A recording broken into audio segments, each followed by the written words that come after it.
Hey everybody, it's Peter. It's Sunday night, which means it's time for Star Trek Discovery Review. And tonight's episode, and sorry I gotta read this because I can't memorize this line.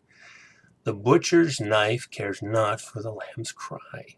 I want to know who makes up these titles because that's a mouthful. I can kind of get it. Sort of gets what the theme of the episode is. They're in a situation where, yeah, we really don't care what the lamb's about. We got to get the job done, and you got to find out who the lamb is.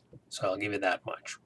Again, I'm not going to spoil it, just my thoughts. So as episode 3 of the Orville kind of won me over, episode 4 of Discovery this is kind of won me over a bit. What I'm finding with this one is everybody's toned down a bit more. Everybody's more chill. Nobody's being an ass. People are actually acting properly. Even Michael, who seemed to be more stiff and like in everybody's face from the pilot, and even with last week's episode, she was just kind of like, I'm here. She seemed to be, I think the character's still trying to do the whole human Vulcan thing. She's trained by Vulcan, so she's still trying to do a Spock thing where she's trying to like poker face a lot of times. But a few times you do see a look on her face like, there was some stuff going on and she was just like, I don't like this. And it was a genuine concern of the situation at hand.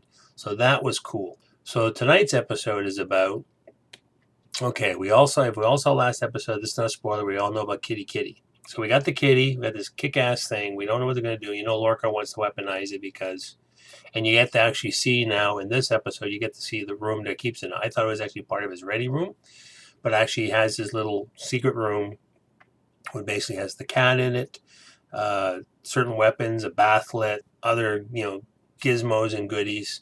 And it's basically because he says, I study war and I want to know about war. And this is what we're going to do.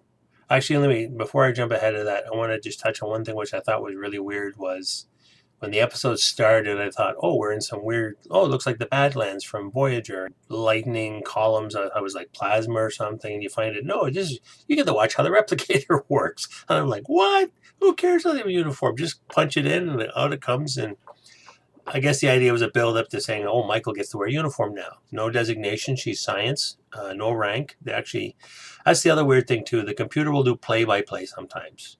Uniform created, made for you. You are now part of science division. You have no rank. It's the computer gives us exposition. It's like, what? Yeah. So she finally gets a uniform. She gets to hang around. Tilly says, yeah, it's better than wearing, the coverall she was wearing all the time. So that's what the job is. The captain basically takes her to the weapons room, says, okay, guess what?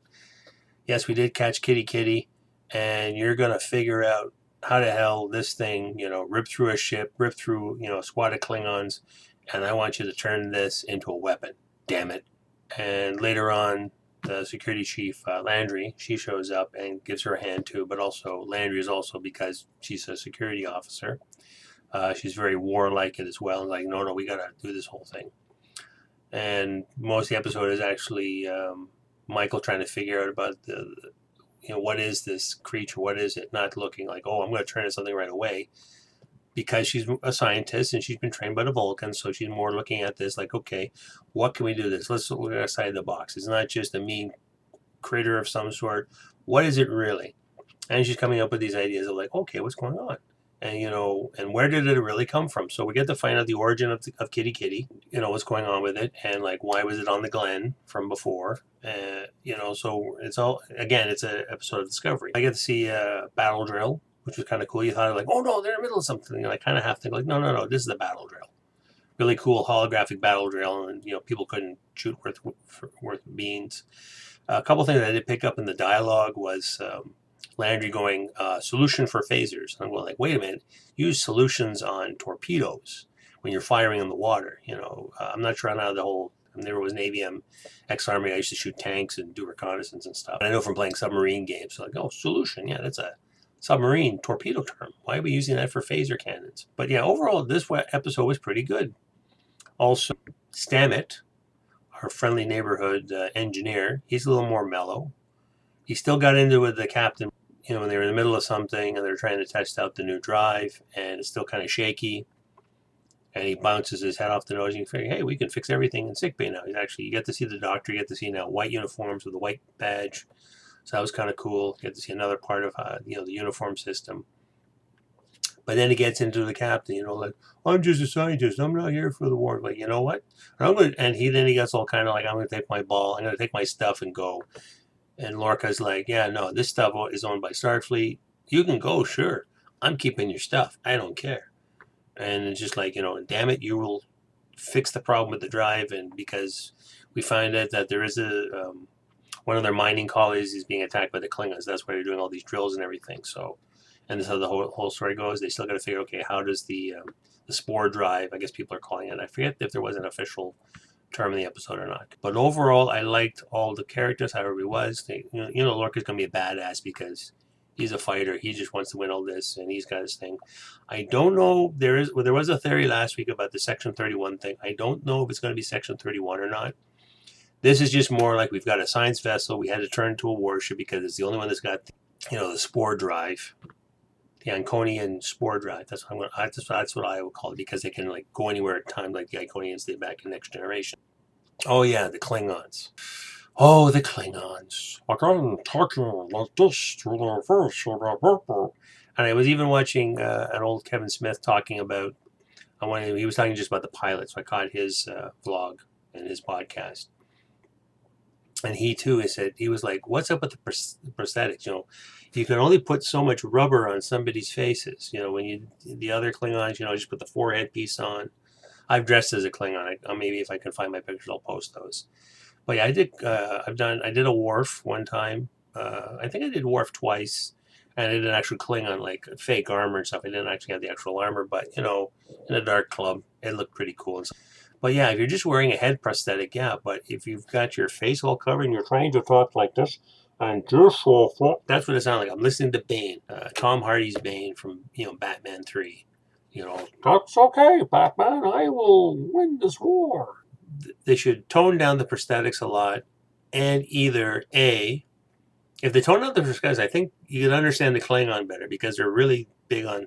Yes, everybody's going to talk to Klingon. There'll be subtitles, and I still find it's kind of disconcerting. I want to hear it. It's okay to go to occasionally, Hushbeck Klingon. That I kind of understood when one of the guys said it. And also a quick note on what's going on with the Klingons because there's a bit of them there. You go back to seeing Kvor, the albino Klingon. Seems he's got maybe a bit of a girlfriend. Some of the people that stick it out with him, they're still trying to repair the ship because the ship was damaged from the pilot. So they're trying to get that going and salvaging from the wreckage that's around them. And then this other guy that you saw in the pilot, I think his name is Cole, and he beams on. Yeah, so Cole beams on. You can understand him a bit better with prosthetics on, but almost everybody else is very hard to understand. Kevin Smith made a good point on that too. And if anybody's seen The Hunt for Red October, everybody in the beginning of the movie is speaking Russian with subtitles. But then Connery's reading from a book and they zoom in on his mouth. And then when they pull back, he's speaking English. They could have done that too to save time so we're not just wasting time on reading subtitles. And I think it moves the story a bit better if everybody's just like, here's what our plan. He can still talk like, here's what our plan is and here's what we're going to do. But if you're trying to listen to Klingon and you're trying to read the subtitles at the same time, and what was weird too, they had this funky graphic of, I guess they were trying to plot space, and he could draw a line from thing to thing in midair. So it was like a weird holographic navigation system. I found that was disconcerting because all I saw was this, graphic, and they're doing an overhead shot, and I couldn't see the characters. So I thought, yeah, you're putting too much on, cut back on some of the special effects. I want to see characters and story, which I saw today on the Discovery crew, and what they were up to. So if it keeps going in this direction, I'm kind of liking it. I was actually going to go, but I think I won't do it tonight. But I still want to do a where I stand on Star Trek because, and just my thoughts on all this stuff. I was going to make a joke about the fan war of 1987 when TNG came out, and everybody was just like, this is not Kirk, this is not Spock, and we hate this, and you suck. And what I heard about back in the day, 30 odd years ago, seeing the same thing on Facebook and all the other, Uber fanboys and the Rabbit fanboys, and like, well, why don't you like it? This is a really good show. Discovery now, I think for me, is finding its footing. We'll see how it goes. Again, the story was more about the characters and solving the problem, and not about the CG and the special effects. Oh, and we actually get to see what happens when the spore drive kicks in and why the ship is designed the way it's done. But I'll let you guys discover that on your own. Still not feeling like Trek per se, but I will be able to accept it if it keeps going in the fashion is. Again, because this is still fourth episode in. You're going to be hitting some bumps along the way. Not every show is good. I've only found, like I've said so many times, First of Interest kicked off right away, really good. I never saw Firefly in the beginning, but when I bought the DVD set and I watched it in the order it was supposed to be, and not the way Fox wanted to broadcast it, which I heard was like half-assed backwards, that was a good show from start to finish. Good character development, good dialogue.